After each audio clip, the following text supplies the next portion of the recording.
மாண்புமிகு தலைமை விருந்தினர்கள், அன்புக்குரிய ஆசிரியர்கள், பெருமைமிகு பெற்றோர்கள் மற்றும் என் அன்பு நண்பர்களே, அனைவருக்கும் இனிய வணக்கங்கள். இன்றைய இந்த யூகேஜி கிராஜுவேஷன் டே விழாவில் நாங்கள் பேசப்போகும் பட்டிமன்ற தலைப்பு மிகவும் உணர்ச்சி மிக்கது. ஒரு குழந்தை வெற்றிக்காக அதிகம் தியாகம் செய்வது யார்? அம்மாவா அல்லது அப்பாவா? ஒரு பக்கம் அன்பின் வடிவமான அம்மா, மற்றொரு பக்கம் பொறுப்பின் வடிவமான அப்பா. இருவரும் குழந்தையின் வாழ்க்கையில் மிகவும் முக்கியமானவர்கள். ஆனால் இந்த விழாவில் யார் அதிகம் தியாகம் செய்கிறார்கள் என்பதை பற்றி விவாதிக்க போகின்றோம். அம்மா தரப்பு உரையை கூற தமிழ் செல்வன் அவர்களே வாருங்கள்.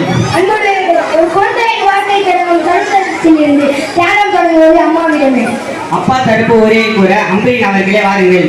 அம்மாவின் அன்பு அளவில்லாதது என்பதில் சந்தேகமே இல்லை. ஆனால் ஒரு குழந்தையின் எதிர்காலத்திற்காக அமைதியாக தியாகம் செய்பவர். குழந்தையை 10 மாதம் கருவில் சுமந்து வலியை சந்தித்து உயிரை பண்ணி வைத்து குழந்தையை இந்த உலகிற்கு கொண்டு வருவதும் அம்மா தான். அப்படிதான் என் அம்மாவும். 10 மாதம் சுமப்பவள் அம்மா, உண்மைதான். ஆனால் அந்த குழந்தையை வாழ்நாள் எல்லாம் சுமப்பது அப்பா தான் என்பதில் சந்தேகமே இல்லை. அப்படிதான் என் அப்பாவும். குழந்தை இரவில் வரும்போது தூங்காமல் விழித்திருந்து தாலாட்டு பாடுபவர் அம்மா. அப்பா அன்பை வெளியில் அதிகமாக காட்ட மாட்டார். ஆனால் உள்ளுக்குள் குழந்தைக்காக 1000 கனவுகளை வைத்திருப்பார். குழந்தைக்கு காய்ச்சல் வந்தால் தானே நோய்பட்டது போல கவலைப்படுபவர் அம்மா. அதே குழந்தைக்கு காய்ச்சல் வந்தால் பணம் கொடுத்து ஹாஸ்பிட்டல் போமா என்று சொல்பவர் அப்பா.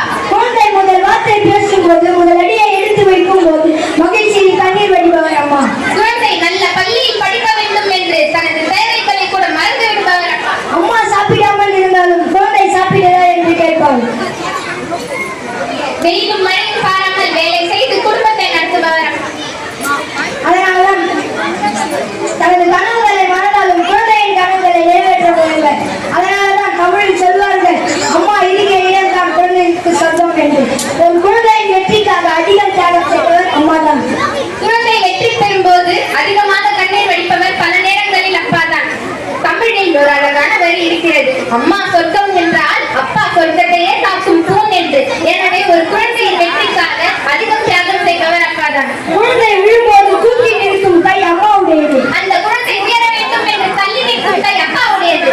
அம்மா இல்லாமல் வாழ்க்கை கிடையாது. அப்பா இல்லாமல் வாழ்க்கை முன்னேறாது. அம்மா அன்பை கற்றுக் கொடுப்பார். அப்பா வாழ்க்கையே கற்றுக் கொடுப்பார். அம்மா இதயம். அப்பா துணிவு. அம்மா தியாகத்தின் முதல். அப்பா பொறுப்பின் முதல். அம்மா இல்லாத வீடு வீடே ஆகாது. அப்பா இல்லாத வீடு வேறில்லாத மரம் என்று நான் அடித்து கூறுவேன். நடுவர் அவர்களே, எங்கள் வீட்டில் நடக்கும் நிகழ்ச்சிகளை எங்களிடம் கூறட்டுமா? சொல்லுப்பா சொல்லு. எங்க அம்மா என்னை பத்தி எல்லாருக்குமே பெருமையா சொல்லுவாங்க, நான் நல்லா படிப்பேன். ஆனா மார்க் கொஞ்சம் கம்மியா வந்தா அவங்க கிட்ட பாட்டிக்கிட்டு நான் பதே பாடுறது ஐயோ. அதை நான் பார்க்காமல் போய்விட்டேனே. நடுவர் அவர்களே, எங்கள் வீட்டில் நடக்கும் நிகழ்வுகளை உங்களிடம் கூறட்டுமா? சொல்லுமா சொல்லு. அப்பா சொல்லுவாங்க, நான் ஒரு வயசுல இருந்தப்ப எப்படி படிச்சேன் தெரியுமா? ஆனா அவங்க எப்படி படிச்சாங்கன்னு எனக்கு மட்டும்தான் தெரியும். நடுவர் அவர்களே, காலையில் அம்மா என்ன அழகா எழுப்புவாங்க, எழுந்து ஸ்கூலுக்கு லேட் ஆகுது.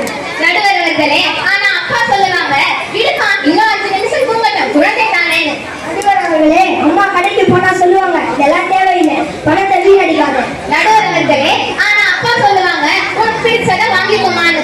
நடுவர் அவர்களே, அம்மா எப்போதும் சொல்லுவாங்க, போன் எடுக்காத, படி கண்ணு கெட்டு போயிடுவாங்க. நடுவர் அவர்களே, ஆனா அப்பா சொல்லுவாங்க, நீ 5 நிமிஷம் பார்த்துட்டு அம்மாக்கு தெரியாம வச்சிருமான்னு.